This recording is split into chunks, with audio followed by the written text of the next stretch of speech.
Dambuhalang lapu-lapu na lambat ng mga mangingisda sa Masbate. At sa La Union naman, isang sugatang dolphin ang nailigtas matapos mapadpad sa baybayin.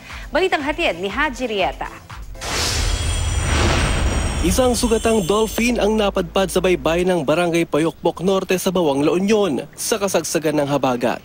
Tadtad ng sugat ang dolphin kaya't minabuti nilang dalhin ito sa kanilang tanggapan.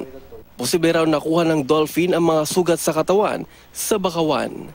Pansamantalang nilagay sa loob ng rubber boat na nilagyan ng tubig ang dolphin para alagaan. Nakatakdang dalhin naman sa tanggapan ng BIFAR sa Dagupan City ang dolphin para palakasin at gamutin bago muling ibalik sa dagat. Sa ulo pa lang kamangha-mangha ng laki ng isdang lapu-lapu na ito na nahuli sa karagatan ng Masbate.